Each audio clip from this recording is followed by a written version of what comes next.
C'est Ferreira Carrasco. Allez, vas-y, pourquoi pas. Vas-y, pourquoi pas. J'ai un scoop pour vous. Penalty sur Ronny Lopez à la 61e. Vous demandez pourquoi on n'est pas revenu sur la VAR, mais la VAR ne fonctionnait pas. Le Colombien qui a pris le dessus, il a réussi son dribble. Falcao, il est mort. Ce soir, je vais dire tout haut ce que tout le monde pense tout bas. Radio Diagonale, la web radio 100% rouge et blanche. Bonjour, bonsoir à toutes et tous. Vous êtes bien sur Radio Diagonale pour ce débrief de la 4e journée de Ligue 1. Monaco qui était confronté à son premier test de la saison et qui se déplaçait à Rennes. Et malheureusement, les Monégasques qui ont fini par s'incliner sur le score de 2-1 après avoir eu longtemps le match plutôt en main. Mais malheureusement, les dernières minutes ont été fatales aux Monégasques. Et pour m'accompagner pour ce débrief, je serai avec Arthur et Patrice. Salut messieurs. Salut à tous les deux. Salut à tous. Bon messieurs, habituel, on va commencer tout de suite par les 3 points. Arthur, qu'est-ce que tu as envie de retenir de cette rencontre ? Alors mon premier point, c'est plutôt un coup d'œil en tant que supporter. Je suis dégoûté. Alors un partout, j'aurais été frustré. Là, je suis quand même dégoûté d'avoir perdu le match dans les 10 dernières minutes. Après, notamment une très bonne première mi-temps, mais même si Rennes a poussé, je nous pensais capable quand même de résister, donc c'est dommage. Mon point numéro 2, c'est je prends pour le coup un peu de recul, et je pense que mine de rien, on est à notre place. Comme tu l'as dit, Rome, c'était notre premier test. On l'a perdu, on a eu un calendrier jusqu'à présent assez facile. Ça nous ramène quand même au fait qu'on a une équipe très jeune, avec beaucoup de joueurs essentiellement de Ligue 1, et que même si c'est un nouveau cycle, on n'est pas encore taillé vraiment podium. Et mon point 3, c'est plus un soulagement, c'est de voir Ben Yedder marquer enfin son premier but, être quand même présent dans le jeu malgré un poste, on l'a souvent dit, qui ne lui va pas forcément. Donc à défaut qu'il soit exceptionnel, je suis plutôt rassuré de l'avoir vu impliqué. Patrice, de ton côté ? Moi, dans un premier temps, je vais retenir la première mi-temps que Monaco a fait, qui est vraiment très très bonne. Alors certes, on marque sur un but un peu chanceux, parce qu'on nous l'affre un peu, mais si on continue à jouer comme ça pendant toute la saison, je pense qu'on finira assez haut. Et en tout cas, c'est très plaisant à voir. Le deuxième point, c'est la seconde mi-temps, qui est strictement l'opposé. Une mi-temps qui est dégueulasse, qui ressemble énormément aux 2 dernières saisons, où on a l'impression qu'on peut rien faire et qu'on attend de prendre ses buts. Il y a quasiment même pas de surprise de les prendre, tellement qu'on sent qu'on va les prendre. Oui. Et mon troisième point sera sur l'effectif, où il y a encore besoin de quelques ajustements, sans qu'il reste encore des choses à faire sur le mercato, mais aussi sur la mise en place tactique que veut faire Kovac. Mais en tout cas, je trouve qu'on voit de belles choses, ça donne envie, et j'espère qu'il arrivera à mettre tout ça en place, parce que c'est très plaisant à voir en tout cas. Ok, moi de mon côté les 3 points, mon premier point ça sera sur le coaching, un peu trop tardif pour moi, voire beaucoup trop tardif, et en plus raté. Fabregas était certes complètement, en tout cas semblait un peu cramé, mais au moins c'était un des rares qui apportait quand même une certaine justesse technique et pour permettre de ressortir proprement les ballons. Et on a vu sur la fin de rencontre qu'on a beau y faire rentrer nos différents joueurs pour jouer en contre. Malheureusement, ils ont été absolument pas servis par les joueurs qui restaient en place. Et ça rejoint mon deuxième point qui est le physique. Voilà, on nous a souvent un petit peu cassé les oreilles avec Jardim et ses prépas physiques. Pour le coup, moi, souvent, je voyais plutôt une équipe de Monaco qui explosait plutôt mentalement que physiquement. Là, par contre, j'ai clairement vu une équipe exploser complètement physiquement, ne plus du tout avoir les jambes sur la dernière demi-heure. Et donc, ça rejoint le problème du coaching qui a été certainement un petit peu trop tardif. Il y a des joueurs qui ont été excellents pendant 1 heure, à l'instar d'un Fofana, mais qui a fini malheureusement complètement sur les rotules et qui, avec un peu plus de physique et un peu plus de justesse technique, on aurait certainement pu avoir 1 ou 2 situations de contre. Et mon troisième point, ça sera sur le compte. Le compte qui quand même, de nouveau, nous fait une énorme boulette. Alors, moi, globalement, c'est un gardien plutôt que je défends, qui est plutôt plutôt intéressant sur la globalité, mais qui quand même, nous fait quand même assez régulièrement des très très grosses boulettes. Et là, le deuxième but rennais, c'est une très grosse faute, un peu à l'instar du but la semaine dernière à domicile. C'était le gardien remplaçant, on lui était un petit peu tombé dessus. Le compte, on peut également lui tomber dessus, moins sur le premier, mais par contre sur le deuxième but, il est très clairement incriminé. Et ça commence à en faire beaucoup de boulettes, et c'est une boulette qui coûte cher, contrairement à celle de la semaine dernière. On va pouvoir attaquer maintenant le corps du débrief, messieurs, et donc parler tout de suite de la composition d'équipe. Patrice, Kovac qui avait décidé de relancer Sidibé sur le côté gauche, ainsi que Diop, qui gardait sa place mais qui changeait de place. Et donc c'était le retour de Fofana. Donc c'était donc Ballo Touré et Gelson Martins qui faisaient les frais de ce coaching. Sans oublier le compte évidemment qui était de retour, mais ça c'était attendu. Ouais, bah exactement. Pour CDB, ça paraissait assez logique, puisqu'on a appris du coup qu'il avait eu une petite Oui. alerte juste avant le match, donc c'est pour ça qu'il avait été mis de côté et que c'est Ballo Touré qui avait débuté. Donc vu qu'il avait fait une bonne semaine d'entraînement, toute logique, il a retrouvé la place de titulaire que souhaite lui donner Kovac. Le compte logique aussi, vu qu'il était plus positif au Covid, il a retrouvé sa place, et heureusement, parce que son remplaçant nous a fait un peu peur sur le match d'avant. Et après, c'est vrai qu'on s'est beaucoup posé la question de savoir le retour de Fofana, est-ce que ça allait être faire les frais de Fabregas ou de Diop. Finalement, Kovac a gardé le 2 et a choisi plutôt de sortir Gelson Martins. Ouais. Finalement, logiquement, parce que il n'était pas à hauteur de très très bonnes prestations. Oui. Ça nous a pas choqué de pas le voir titulaire et de voir Stéphane Diop encore sur le terrain. Après, Arthur, on pouvait juste se poser la question du dispositif tactique. On s'attendait évidemment à un 4-3-3, mais c'est vrai que le fait de voir ces 4 milieux de terrain, plutôt des vrais milieux, on pouvait aussi espérer, en tout cas pour certains, voir un 4-4-2 en losange, puisqu'on n'avait pas de réels ailiers. Au final, on a vu un 4-3-3. Complètement. Patrice, toi, tu as même fait un petit post sur Twitter. C'est clair que là, tous les joueurs alignés avaient le profil pour jouer dans un 4-4-2 losange, puisque Diop, on l'a dit lors de son premier match, il est moyen en tant qu'ailier. C'est plus un joueur d'axe.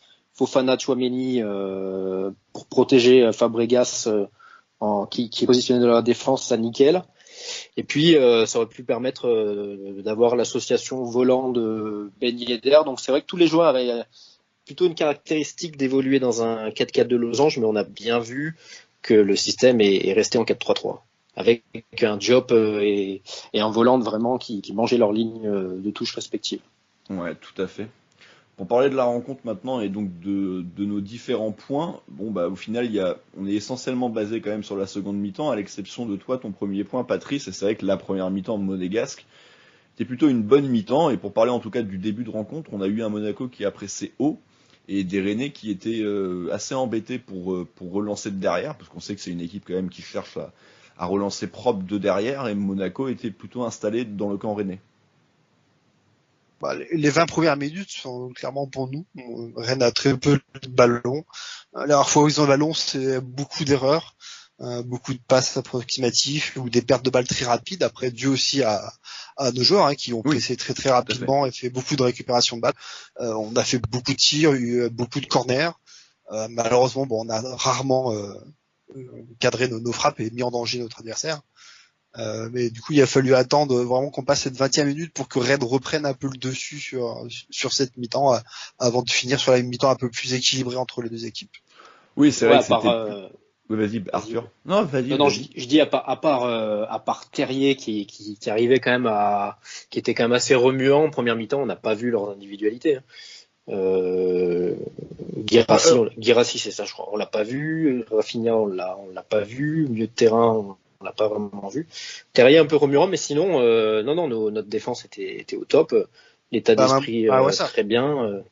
Mawassa, c'est vrai. Mawassa, lui, surtout qu'on a vu. Il aurait mieux fait de rester. Oui, au final, il aurait mieux fait de rester, même s'il semblait plutôt en jambes.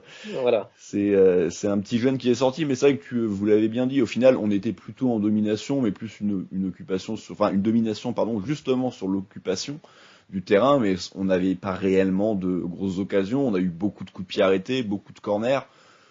Oui, après on gagnait les duels. Il y avait quand même une grande sérénité, j'ai trouvé. C'est vrai. Même un Badiachil, effectivement, qui nous a souvent sorti des perfs flippantes. Là, on sentait, mine de rien, dans ses relances, qu'il était plutôt serein. Non, ça tout vraiment se passait bien. Mais t'as raison, Rome, on n'avait pas non plus énormément d'occasions. On tire 10 fois, 5 fois, et ils cadrent pas. On prend pas de carton, donc vraiment bonne sérénité qui pouvait laisser présager de bonnes suites. Après, moi, déjà, à la mi-temps, j'ai alerté sur le fait que je trouvais que sur les ailes, on était quand même très léger. Parce que, jusqu'à que Madoua sorte, en tout cas, il était vraiment le danger. Aguilar s'est souvent fait passer par la vitesse. Et de l'autre côté, c'est pareil. Sidibé se faisait souvent prendre de vitesse soit Rafinha, soit par Traoré. Je sais pas, je l'ai pas vu se faire vraiment manger, à part une fois où Traoré le crochet fait un crochet intérieur sur lui. Non, c'est sur Badiachil. Non, mais Badiachil le récupère après le ballon dans la surface en faisant limite faute. Je sais plus, mais Sidibé, il prend un moment, il y a un centre en retrait sur je sais plus qui. Les deux, oui, à un moment donné, ils sont crochetés, mais bon, Sidibé, vraiment un pied carré, hein, bien sûr, on en parlera dans les performances, mais défensivement, j'ai plutôt bien accroché. Oui, moi aussi, mais on y reviendra. Mais c'est vrai qu'il y a la vraie plutôt grosse alerte, c'était sur cette erreur de Dizazi il semble vouloir et un petit peu trop jouer la faute. Malheureusement, l'arbitre ne va pas dans son sens. Et pour le coup, c'est Badiachil qui rattrape très bien le coup derrière. Oui. C'était la seule vraie situation, mais c'est vrai que malgré tout, on a fini par marquer un but. Patrice, alors un but un petit peu chanceux dans le sens où les Rennais se sont un petit peu gênés, à savoir Da Silva et Nzonzi. Ben Yedder qui récupère le ballon et on le sait dans ce genre de position, même si la frappe est pas facile, il la met parfaitement en force et le gardien rennais ne peut absolument rien. Oui, il est beaucoup trop près, il met vraiment la frappe sous la barre en plus, donc là c'est quasi impossible pour le gardien, du moment que la frappe est cadrée et un peu à distance du gardien pour qu'il puisse faire un arrêt réflexe et aller la chercher. Mais non, pour remettre l'action, remettre l'action, du coup c'est sur un corner et du coup c'est sur une frappe contrée de Diop. Oui. Comme tu dis, la défense a du mal à... Il se gêne en fait, hein, tout simplement, il se gêne et du coup le ballon atterrit sur Ben Yedder qui est quand même très très intelligent sur le coup, parce qu'il se décale vraiment sur le côté pour être à un endroit où il y a personne et le ballon lui arrive dessus, il sent vraiment très bien le coup, je trouve, en tout cas sur l'action. Ouais, c'est vrai que sur nos coups de pied arrêtés, mine de rien, là, ça en est l'exemple parfait, même depuis le début de saison. Les coups de pied arrêtés sont quand même bien frappés et même si on les reprend pas forcément directement, il y a souvent du danger derrière. On est souvent au second ballon et ça c'est plutôt encourageant, c'est plutôt appréciable. On se crée pas mal de situations suite aux coups de pied arrêtés. Ouais. Mais c'est vrai, mais justement Arthur, tu peux continuer parce que c'était ton troisième point sur Ben Yedder, sur le fait qu'il est enfin entre guillemets pour un joueur de sa trempe ouvert son compteur à la 4e journée, donc tu voulais en dire un mot? Ouais, exactement. J'étais quand même plutôt inquiet, surtout quand on est en plein mercato, donc il suffit de pas grand-chose. Un peu inquiet sur les 3 premiers matchs où on le sentait vraiment tout seul. Alors certes, il y avait le schéma tactique, mais il y avait aussi lui qui n'était pas vraiment en réussite et on l'a vu même en début de match. Hein. À un moment donné, Fabregas le lance parfaitement en profondeur et il cafouille son contrôle avant son but. Exactement, c'était à la 23e minute. Et sinon, il se provoquait un face-à-face. Donc après, ce but a fait du bien. En plus, c'était vraiment une belle frappe, bien cadrée. Il était prêt, certes, mais il y avait la conviction et ça l'a libéré par la suite parce que je l'ai trouvé quand même très présent, qui revenait beaucoup chercher le ballon, plutôt juste dans ses passes. Il jouait, malheureusement, j'ai envie de dire, presque en numéro 10, sauf que c'est censé être lui l'attaquant. Donc voilà, mais effectivement, c'était mon point 3. J'ai plutôt bien aimé son match. Voilà. Ouais, il est intéressant dans le jeu, mais on y reviendra sur la seconde mi-temps. Il n'est pas encore assez tueur comme on l'espérerait en tout cas. Et donc justement, cette deuxième mi-temps, Patrice, c'était ton deuxième point, une deuxième mi-temps à l'opposé de la première, et surtout aussi, ouais, c'est vrai, une mi-temps qui rappelle un peu les saisons précédentes avec un Monaco qui avait du mal à faire des matchs pleins. Moi, j'avais bien justement porté et mis le doigt sur la chose la semaine dernière, à savoir qu'on avait enfin fait un match à peu près complet de 90 minutes. Ce coup-ci, ça a de nouveau pas été le cas et Monaco s'est petit à petit effondré au cours de cette seconde mi-temps jusqu'à jusqu'à craquer et même finir par se déchirer dans les toutes dernières minutes.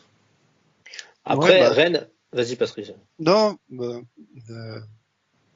dès le début en fait de la seconde mi-temps, en fait, on n'a pas eu le ballon. En fait, tout de suite, Rennes a mis le pied sur le ballon, a eu la possession, l'a utilisé pour réaliser ses actions, et nous, à aucun moment on l'a récupéré. Parce que même sur les rares fois où on arrive à récupérer le ballon, c'est très très vite fait reprendre le ballon, et on n'a jamais su se créer une action, ne serait-ce que d'arriver dans leurs 20-30 mètres.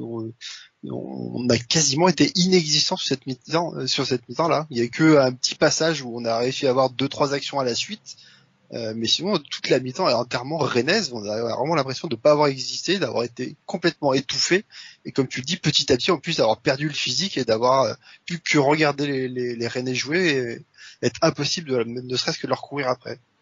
Après, malgré tout, je pense c'était peut-être pas toute la mi-temps non plus. C'est vrai qu'aujourd'hui, comme tu as 6 minutes de temps additionnel, on a l'impression que les mi-temps durent 1000 plombes, mais on a fait quand même un quart d'heure correct où il y a la barre de Ben Yedder. On était encore, moi j'étais plutôt serein encore même jusqu'à la 60e minute, on va dire. Où je trouvais que certes, Rennes a aussi le droit de se remettre aussi dans son match, attention, hein. Ils ont fait une première mi-temps, Rennes, moyennasse, même si nous on a bien joué aussi. Je pense qu'ils se sont aussi un peu fait remonter les bretelles à la pause. Donc Rennes, on pouvait s'y attendre, forcément à domicile en plus, une équipe en forme qui se connaît bien, a mis un petit peu l'accélérateur. Donc ça on s'y attendait, mais je nous trouvais encore quand même assez serein en défense. Et là, il y a un point qui est important, c'est ce que tu as précisé, Rome, dans tes points, et c'est peut-être rassurant. J'en sais rien, mais en tout cas, t'as raison, c'est plus une faillite physique que mentale. Et ça, déjà, c'est un point qui est plutôt appréciable. On n'est pas craqué non plus trop dans la tête. Même si toi, Patrick, je te trouve peut-être un peu sévère. Moi, j'ai pas reconnu le Monaco des dernières saisons non plus.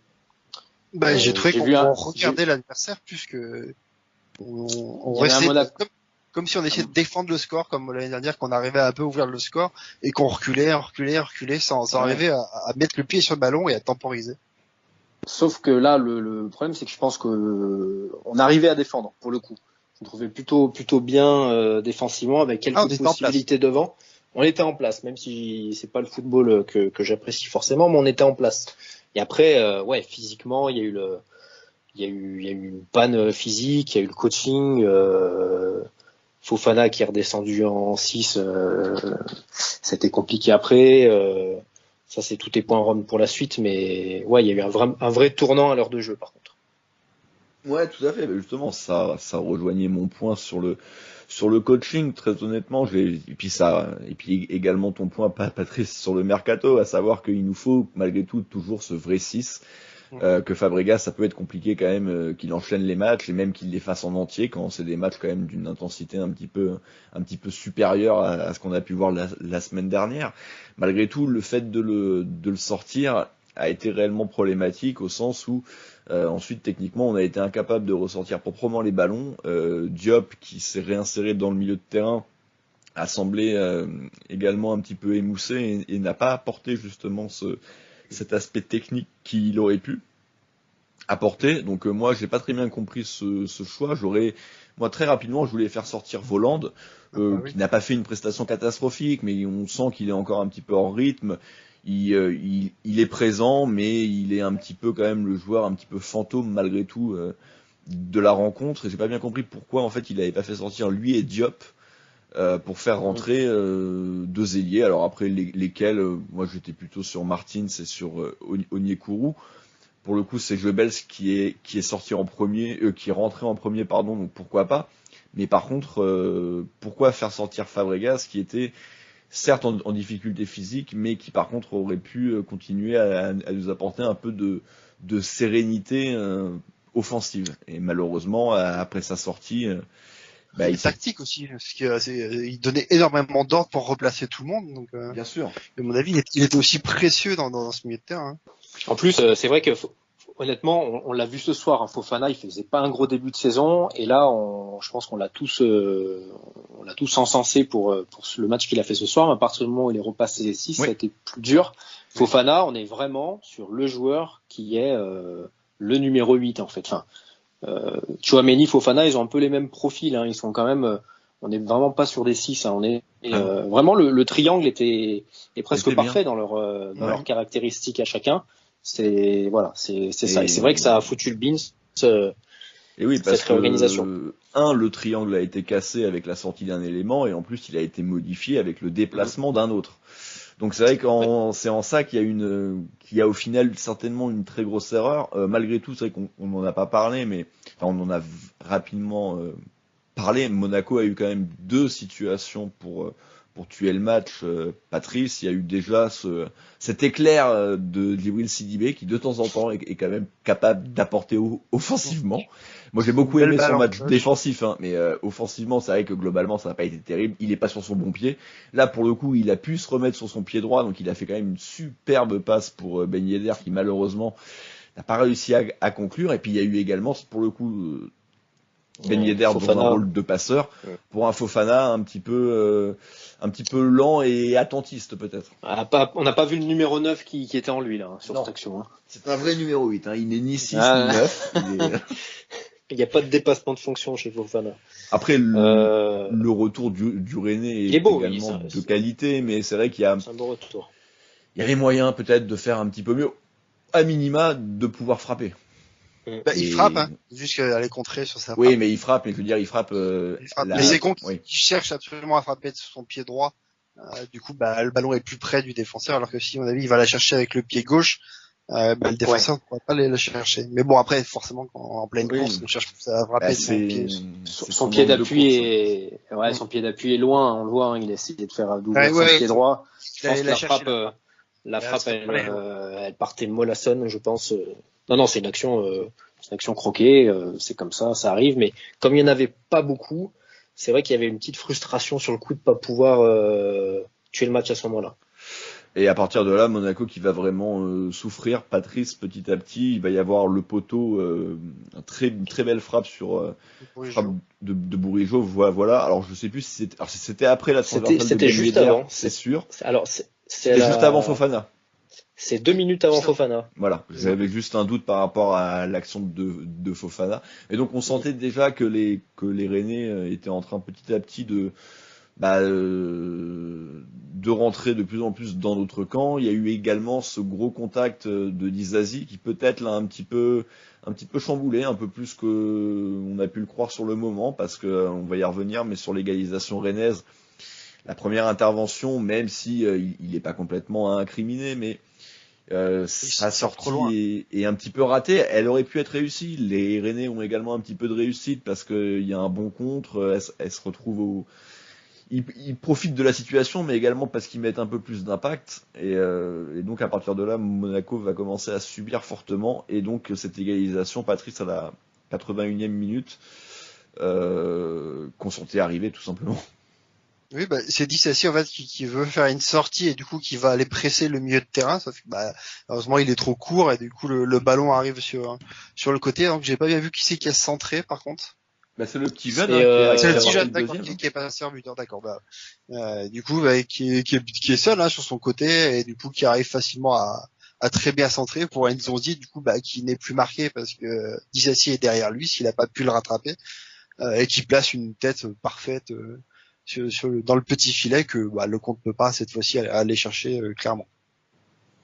Non, c'est un beau but, hein. Enfin, hormis comme tu disais, Rob la sortie peut-être de Dizazi là. Sinon la conclusion, pas faire grand-chose. Le centre de Truffert est très bon, la tête elle est parfaite.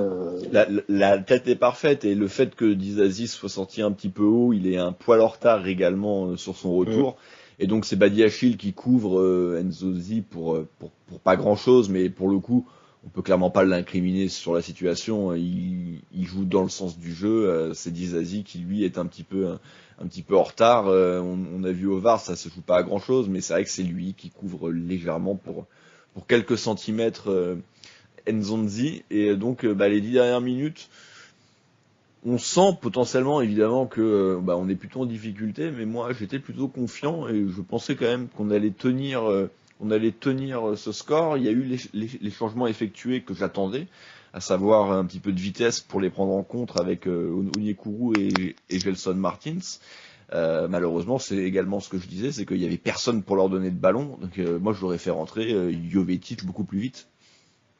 Jovetic, il est rentré dans la dernière minute. Hein. Oui, voilà, mais il est rentré vraiment à la fin. Hein, ouais. J'aurais fait sortir Diop ou un autre, mais plutôt Diop parce que les deux autres avaient fait quand même une rencontre plus solide, même si physiquement et surtout pour Fofana, ça commençait à être dur. Ouais. Mais j'aurais fait rentrer Jovetic pour au moins apporter cette assise technique au milieu de terrain, pour pouvoir ressortir les ballons un petit peu propres, pourquoi temporiser un petit peu avant de trouver nos ailiers pour jouer les 1 contre 1. Il y a eu des situations, Patrice, malheureusement, ils ont été à chaque fois très mal lancés, par Fofana à 1 ou 2 reprises et par d'autres. Oui, tu vois, je les ai même pas notés, moi, les autres actions qu'on a pu avoir. J'ai pas souvenir d'avoir d'actions vraiment claires sur. Non, c'est pas des actions claires. Hein. Oui, j'ai souvenir des passes en avant, mais du coup beaucoup trop loin du joueur. Ou dans les Pyrénées. Et qui finissait en touche ou qui était bloqué par un milieu ou un défenseur rennais.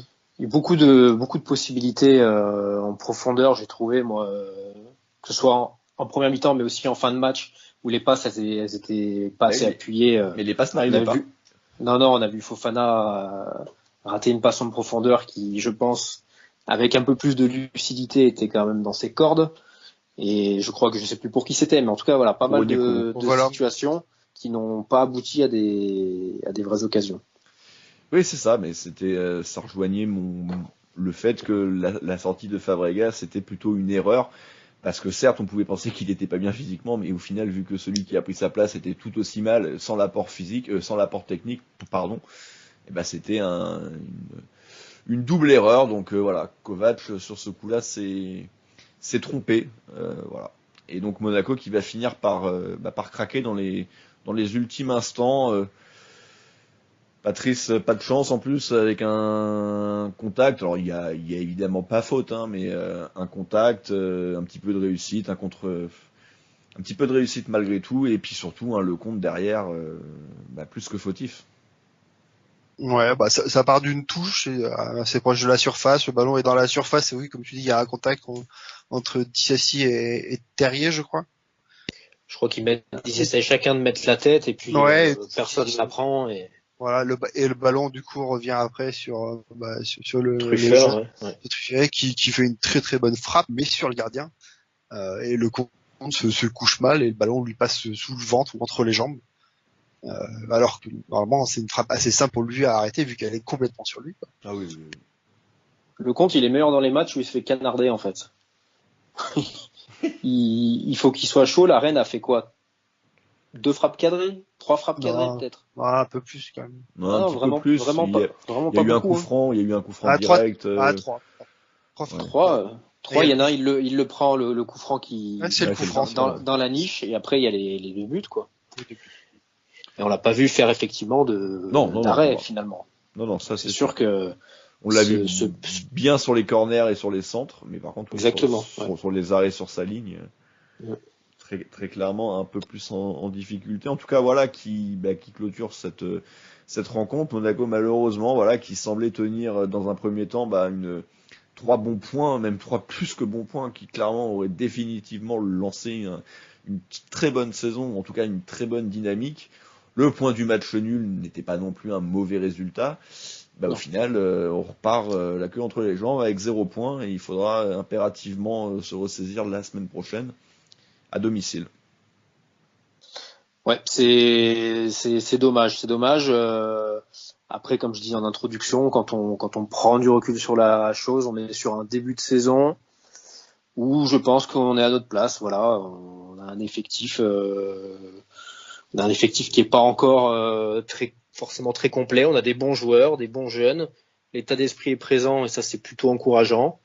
Faisons abstraction du fait qu'on a été champion il y a 3-4 ans, c'est terminé et on repart vraiment d'une page blanche. J'ai l'impression que cette fois c'est vraiment le cas parce qu'on est reparti d'une page blanche avec Henry, avec Jardim, avec Moreno.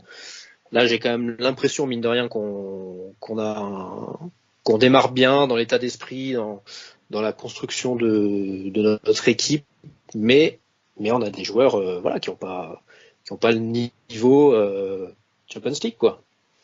Donc il y a 2 manières d'analyser. Il y a les propos de Petrov, on joue podium, qui pour moi, ne sont pas cohérents avec ce qu'on voit de Monaco. Oui, très, très clairement. Bah, tu sens qu'il manque pas non plus énormément de choses. Non. Rennes est quand même une top équipe du championnat. Mais c'est vrai que un petit peu décevant cette seconde mi-temps, ça c'est également une évidence. Donc on va pouvoir passer au top et flop, messieurs. De ton côté, Arthur, quel a été ton flop du match? Flop, écoute, je vais prendre ceux qui ont été absents, peu influents, on va dire. Donc c'est nos deux ailiers, Voland et Diop. Et de ton côté, Patrice, ils ont pas été présents. Excuse-moi. Non, c'est tout bon. Ouais, moi je trouve dur sur Diop, mais bon, on en reviendra quand on fera les performances individuelles. Je suis d'accord avec Voland, mais inexistant, on l'a pas vu. Le rare ballon qu'on lui a fait, du coup, on lui a souvent fait des passes un peu trop en avant, et vu qu'il était carbo, il n'arrivait pas à aller les chercher. Après, on n'a pas grand-chose à lui reprocher parce que on l'a pas vu quasiment. Donc du coup, c'est pour ça que mon flop sera plutôt Lecomte, qui lui, sur les rares choses qu'il avait à faire, malheureusement, elle nous coûte très très cher au final. Et mine de rien, comme la semaine dernière, c'est les gardiens encore qui cette fois-ci est le flop du match pour moi. Maintenant, pour ce qui est du top du match, messieurs. Le top du match, moi je vais rester cohérent avec mon point 3. Hein. Je vais dire Ben Yedder, même si effectivement en début de match il rate son contrôle, mais il marque derrière. Il met un vrai but de numéro 9. Il a été présent dans le jeu, et puis sur sa barre transversale, je serais peut-être moins dur qu'avec vous parce qu'il fait quand même vraiment le geste parfait, je trouve. Hein. La passe fouettée de Sidibé est belle, on l'a dit. Après, il reprend le ballon en une touche. Bon, ça finit sur la barre, mais j'ai pas grand-chose à lui reprocher, surtout qu'il est très seul devant, en fait. Ouais, non, mais ça c'est sûr. Ça c'est sûr. Pour ma part, très content aussi pour Ben Yedder qu'il a enfin trouvé le chemin des filets, qui fait son match, hein, y a pas à dire. Même c'est vrai que son 1 contre 1 est frustrant en première mi-temps, parce que on a l'impression que normalement c'est ce genre de choses qu'il arrive très bien à faire et à aller justement faire un face à face. Mais pour ma part, je vais plutôt choisir Fofana, qui m'a fait plaisir sur ce match. Je trouve qu'il est largement dessus de ses performances des 2 premiers matchs, beaucoup plus le Fofana qu'on a vu en saison dernière, qui était très prometteur. Je regrette juste lui aussi, hein, son 1 contre 1 qu'il aurait pu faire avec le gardien qui rate un peu, ce qui se fait rattraper sur la fin. Mais sinon, très bon match. Ouais, c'est vrai qu'il fait un très bon match. Le problème, c'est qu'en fait, sa baisse de régime coïncide avec vraiment le moment où on craque, en fait. Donc soit ça veut dire quand il est fort, il tient l'équipe à bout de bras. Ouais. Soit ça veut dire que, tu vois, c'est révélateur de l'importance que ce mec peut avoir, mine de rien, quand même. Ouais, mais moi, c'est pour ça que très honnêtement, pendant quasiment toute la rencontre, je partais plutôt sur Fofana. Mais sa fin de rencontre est trop ratée pour moi. Et idem pour Dizazi, qui je l'ai trouvé très intéressant, mais il y a quand même aussi quelques erreurs, dont sur l'égalisation. Donc je vais partir pour moi sur le joueur qui a été le moins à mettre en cause ce soir, et ça sera Badiachil. Voilà, pour ceux qui souvent trouvent que je suis dur avec lui. Pour le coup, j'ai trouvé que ça a été l'élément le plus... c'est mérité. Ouais, je trouve que c'est l'élément qui a été le plus intéressant tout au long de la rencontre. Les buts ne sont pas pour lui. Donc j'ai envie de le mettre en homme du match. Maintenant, il n'y a pas d'énorme écart. Je peux comprendre qu'on puisse mettre Ben Yedder aussi. Mais Ben Yedder, il y a cette frustration de...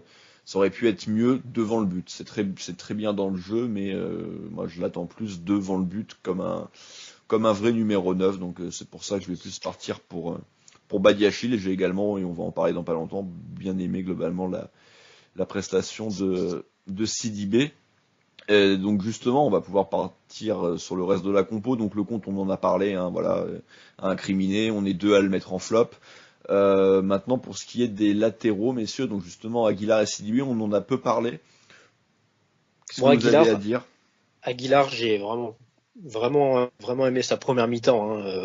Mais même défensivement, c'est vrai que Pat, tu disais qu'il était mis en difficulté par Mawassa. Effectivement, mais bon, le latéral gauche rennais est un bon joueur. Hein. Mais même quand il s'est fait enrhumer là sur le petit pont, mine de rien, il est basé sur sa blessure d'ailleurs à Mawassa. Il a quand même réussi à rattraper le coup. je l'ai trouvé plutôt bien défensivement, moins nerveux que d'habitude. Et offensivement, on a vu, mais c'est à mon avis, c'est la tactique de mise en place. On le cherche systématiquement en fait. Il arrive bien à prendre son couloir et les actions venaient essentiellement de son côté. Donc moi, j'ai bien aimé Aguilar. Il est dans la continuité de ce qu'il fait cette saison.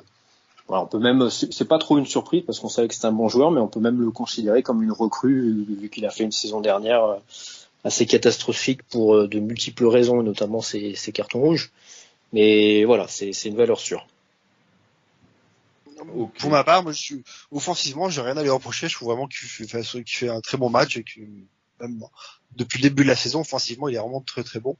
Habituellement, défensivement aussi. Là, par contre, moi, sur ce match, non, je suis désolé, je trouve qu'il s'est fait passer trop facilement déjà par Mawassa en première mi-temps, mais même ensuite, le jeune Rennais est truffé. Il lui a fait tout ce qu'il voulait et au final, il est sur les 2 buts, il est fautif parce qu'il est pas son marquage et il le laisse d'une centrer facilement et deuxièmement faire sa frappe. Alors moi, il est un peu fautif sur les 2 buts. Il est pas au marquage. Alors effectivement, comme j'ai arrêté de regarder le match, je plaisante, mais à la 60e minute, j'ai pas pris en compte la fin de match. Mais sur la première mi-temps, non, dans son duel avec Mawassa, il est pas. C'est un match moi, je le trouve pas à la rue. Je le trouve pas là. Moi, c'est pas un top, mais je considère qu'on a un arrière droit cette saison sans problème, quoi. De l'autre côté, Patrice. Sidibé, il y a de bons passages, de mauvais passages. Lui serait plutôt l'inverse, c'est plutôt défensivement où il a été passé quelques fois, mais ça pouvait encore aller. Par contre, offensivement, malheureusement, c'est hormis sa belle louche qu'il fait pour Ben Yedder sur le transversal. C'est souvent été des mauvais choix, soit des passes qui étaient trop fortes, soit des passes qui arrivaient dans les pieds de l'adversaire, et c'est dommage, quoi. Après, bon, d'accord, il est pas sur son bon pied, il est pas à son bon poste, mais c'est dommage de ne pas avoir un deuxième Aguilar de l'autre côté, quoi. J'ai l'impression que depuis le début de saison, que ce soit Fado, Ballo-Touré ou lui, l'arrière gauche n'a pas le droit de monter. Je sais pas pourquoi. C'est possible qu'on joue en asymétrique, ça veut dire qu'on laisse Aguilar monter et qu'on exactement. Parce qu'il y a parfois, même Ballo-Touré, je me rappelle surtout sur le premier match, il montait pas du tout. Là, Sidibé, on sait qu'il est quand même assez offensif. Même s'il est un peu pied carré, ça l'empêchait pas à l'époque de monter. Là, on sent qu'il y a pas mal de réserves. Donc, est-ce que c'est une consigne ou pas En tout cas, je vous rejoins sur le fait que défensivement, il était plutôt rassurant, contrairement à un faux débat au Touré. Mais offensivement, c'est quand même plus le Sidibé d'avant, malgré tout. Ouais, il est descendu quand même assez bas techniquement, mais derrière plutôt rassurant. Pour ce qui est maintenant du milieu de terrain, donc je sais pas moi, Fabregas, j'en ai pas mal parlé parce que pour moi sa sortie a été quand même le tournant de la rencontre. On n'a pas du tout parlé par contre d'Aurélien Tchouaméni. Pour le coup, on n'en a pas du tout parlé au fil de la rencontre. Personnellement, j'ai trouvé son match plutôt pas mal, mais et je l'ai pas lui vu particulièrement souffrir en fin de rencontre. C'est peut-être moins qu'un Fofana. Ouais, c'est peut-être le match où on le voit le moins, Tchouaméni. Alors pour le poste qu'il occupe, je veux dire, c'est pas grave. C'est pas censé être des mecs qui jouent numéro 10 comme on a pu le voir sur les premiers matchs où il était très très haut. Là, c'est des mecs on sait, ils ont un profil à faire du travail de l'ombre. On l'a pas vu, ce qui peut être une bonne chose. Il n'a pas fait de conneries. Il était très généreux, notamment en première mi-temps. Mais tous, il y avait vraiment un collectif fort. Tout le monde faisait les efforts envoyés. Puis il y a beaucoup de communication entre eux. En plus, au milieu de terrain, on les voyait souvent aider le partenaire, se replacer. Donc, il fait un bon début de saison, Tchouaméni, quand même. Oui, je suis plutôt satisfait de sa prestation. Et comme je l'ai dit, je trouve que jusqu'au bout, ça a été un des seuls à tenir à peu près le choc. Donc je le mettrai plutôt dans le haut du panier de la rencontre. Moins en vue que Fofana, mais plus régulier sur toute la distance de la rencontre. Et enfin, on va terminer avec Diop. Patrice, tu voulais en parler parce qu'il a été mis dans le double flop d'Arthur. Toi, tu l'as trouvé un peu plus intéressant. Moi, je rejoins plutôt Arthur. Alors, flop peut-être pas. Je trouve que Voland a été en dessous et il le compte encore plus. Mais s'il y en avait un troisième, il se disputerait la place avec Aguilar ou Dizazi, parce que je trouve surtout que il a quand même à plusieurs reprises manqué un petit peu de Justesse technique. de justesse et surtout de faire des choses un petit peu plus simples. Je trouve que le monsieur a fait un très bon match la semaine dernière et que par moment il s'est peut-être un petit peu senti pousser des ailes. Il nous a tenté des petites déviations en talonnade, des petits trucs un petit peu stylisés, mais qui malheureusement ne sont jamais arrivés à destination. Alors après c'est pas son poste, et très clairement je l'aime pas moi dans un rôle de côté, mais également quand il a été replacé au milieu de terrain, il n'a pas non plus apporté. Donc moi je suis pas très fan de son match. Non, après je dis pas qu'il a fait un grand match, qu'il fait partie des meilleurs joueurs de ce match-là. Je trouve juste qu'il y a du monde avant lui dans les flops pour ma part. Moi, ce que j'apprécie beaucoup, c'est que je trouve qu'il a énormément progressé depuis les dernières fois qu'on l'avait vu jouer avec nous.